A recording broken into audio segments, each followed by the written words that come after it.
बिस्मिल्लाहिर्रहमानिर्रहीम। हयात अंबिया अलैहिस्सलाम वाक़ियात की रोशनी में बिरादराने मिल्लत आकाए दो आलम सल्लल्लाहु तआला अलैहि वसल्लम और दीगर अंबियाए किराम अलैहिमुस्सलातो वस्सलाम बादे विसाल जिंदा हैं। इसके बारे में अहादीस करीमा और अइम्माए इज़ाम के बहुत से अक़वाल आप लोगों ने सुन लिया। अब हम चंद वाक़यात बयान करते हैं जिनसे यह बात अच्छी तरह वाज़ेह और रोशन हो जाएगी कि नबी बादे विसाल जिंदा रहता है, मरता नहीं है।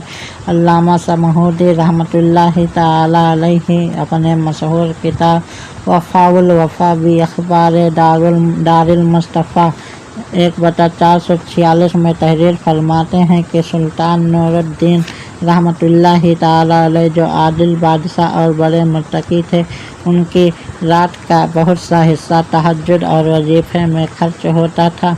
557 ईस्वी में एक रात जबकि तहज्जुद की नमाज पढ़ने के बाद वह सोए तो ख्वाब में सरकार अक़दस सल्लल्लाहु तआला अलैहि वसल्लम की ज़ियारत उनको नसीब हुई। सरकार ने दो कैरी आँखों वालों की तरफ इशारा करते हुए बादशाह से इरशाद फरमाया कि इन दोनों से मेरी हिफाजत करो। बादशाह घबरा कर उठे, वजू किया और जब कुछ नवाफिल पढ़कर दोबारा सोए तो फिर भी नहीं वही ख्वाब देखा कि हुजूर फरमा रहे हैं कि इन दोनों से मेरी हिफाजत करो। बादशाह फिर बेदार हो गए, वजू किया और तीसरी बार कुछ नवाफिल पढ़कर सोए तो फिर वही ख्वाब देखा। उठकर फरमाया कि अब नींद की कोई गुंजाइश नहीं। रात ही को फौरन वज़ीर को बुलाया जो नेक और सालेह आदमी थे, नाम जलालुद्दीन बताया जाता है। उनको सारा किस्सा सुनाया। वज़ीर ने कहा अब ताख़ीर को मौका नहीं है, फौरन मदीना मुनव्वरा चलिए, मगर इस ख्वाब का जिक्र किसी से ना कीजिए। बादशाह ने फौरन रात ही को तैयारी की। वज़ीर और 20 मखसूस खादिमों को साथ लेकर तेज रफ्तार ऊँटनियों पर बहुत सामान और मालो मता लदवा कर मदीना मुनव्वरा के लिए रवाना हो गए और दिन रात चलते रहे, यहाँ तक कि 16वें रोज़ मिस्र से मदीना तैयबा पहुँचे। शहर से बाहर गुस्ल किया और निहायत अदब व एहतराम से मस्जिद नबवी में हाजिर हुए। जन्नत की क्यारी में 2 रकात नमाज नफल पढ़ी और हुजूर की बारगाह में हाजिर होकर सलातो सलाम अर्ज़ किया। फिर निहायत मुतफक्किर होकर बैठे रहे, सोचते रहे कि अब क्या करें। वज़ीर ने ऐलान किया कि बादशाह नूरुद्दीन ज़ियारत के लिए आए हैं और बहुत सामान अपने हमरा यहाँ के लोगों पर तक़सीम करने के लिए लाए हैं, लिहाजा सब लोग उनसे मुलाकात करें। इस ऐलान के बाद लोगों की आमद शुरू हो गई। बादशाह हर आने वाले को निहायत गहरी निगाह से देखते रहे। सब लोग यके बाद दीगरे बादशाह से मुलाकातें की और अताएँ लेकर चले गए, मगर कैरी आँख वाले वह 2 शख्स कि जिनको ख्वाब में देखा था नजर न आए। बादशाह ने कहा और कोई बाकी रह गया है तो उसको भी बुला लिया जाए।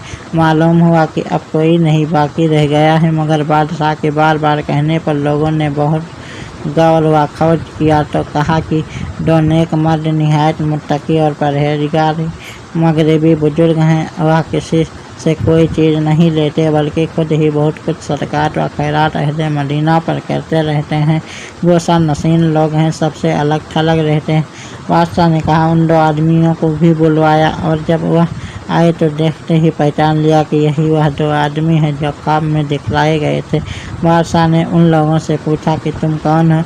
उन लोगों ने कहा कि हम मगरिब के बाशिंदे हैं, हज के लिए आए हुए थे। उससे फारिग होकर मदीना तैयबा ज़ियारत के लिए हाजिर हुए और सरकार अक़दस सल्लल्लाहु तआला अलैहि वसल्लम के पड़ोस में रहने की तमन्ना पाई तो यहाँ ठहर गए।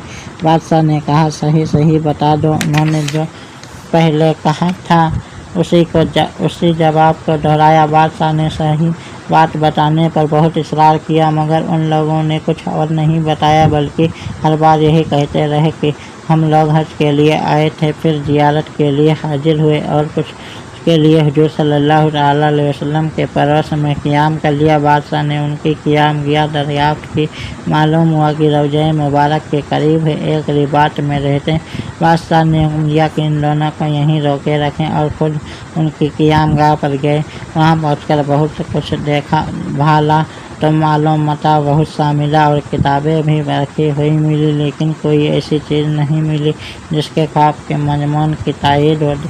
بادشاہ بہت پریشان اور متفکر تھا کہ خواب سچ ہے یا دونوں آدمی وہی ہیں جو خواب میں دکھلائے گئے، لیکن ان کے حالات سے معاملے کا کوئی سراغ نہیں ملتا، اور مدینہ طیبہ کے لوگوں کا حال یہ تھا کہ بہت سے لوگ سفارش کے لیے آئے اور بیان دیا کہ دونوں نیک بزرگ دن بھر روزہ رکھتے ہیں، نماز جنت کی کیاری میں پڑھتے ہیں، حضور کی بارگاہ میں حاضر ہو کر صلاۃ و سلام عرض کرتے ہیں، روزانہ جنت البقیع کی زیارت کرتے ہیں، ہر سنیچر مسجد قباء جاتے ہیں، کسی سائل کو بغیر کچھ دیے ہوئے واپس نہیں کرتے۔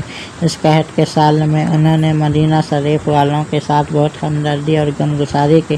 بادشاہ ان کے حالات سن کر تعجب کرتے تھے اور ان کی قیام گاہ میں ادھر ادھر متفر پھر رہے تھے۔ ان کے مسلح کو اٹھایا جو ایک چٹائی پر بچھا ہوا تھا، اور چٹائی کے نیچے ایک پتھر بچھا ہوا تھا۔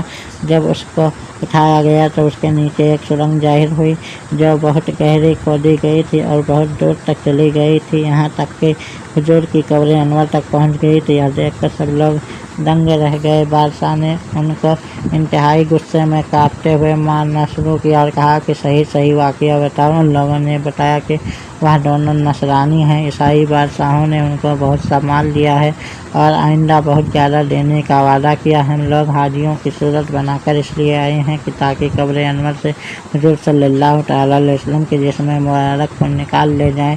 ہم دونوں رات کو یا جگہ کھو دیتے تھے اور جو مٹی نکلتی تھی اس کو چمڑے کی 2 مشکوں میں بھر کر رات ہی جنت البقیع میں ڈال آیا کرتے تھے۔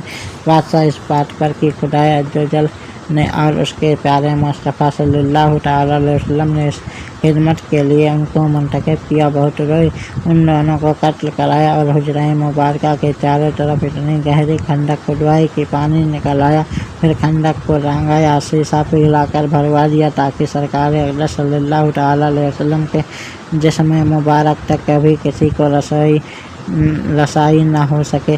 ایک بار ہم سب مل کر اس زندہ نبی پر زندہ دلی کے ساتھ درود کا نذرانہ پیش کرے۔ اللہم صلی علی سیدنا محمد وعلی آل سیدنا محمد وبارک وسلم۔ اس واقعہ سے روز روشن کی طرح واضح ہو گیا کہ ہمارے آقا و مولا جناب احمد مجتبیٰ محمد مصطفیٰ صلی اللہ تعالیٰ علیہ وسلم زندہ ہیں۔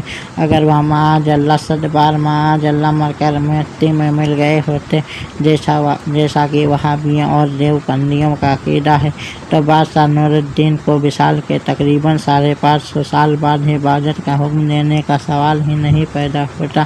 ثابت ہوا کہ اللہ کے رسول زندہ ہیں اور وہابیوں اور دیوبندیوں کا عقیدہ باطل ہے۔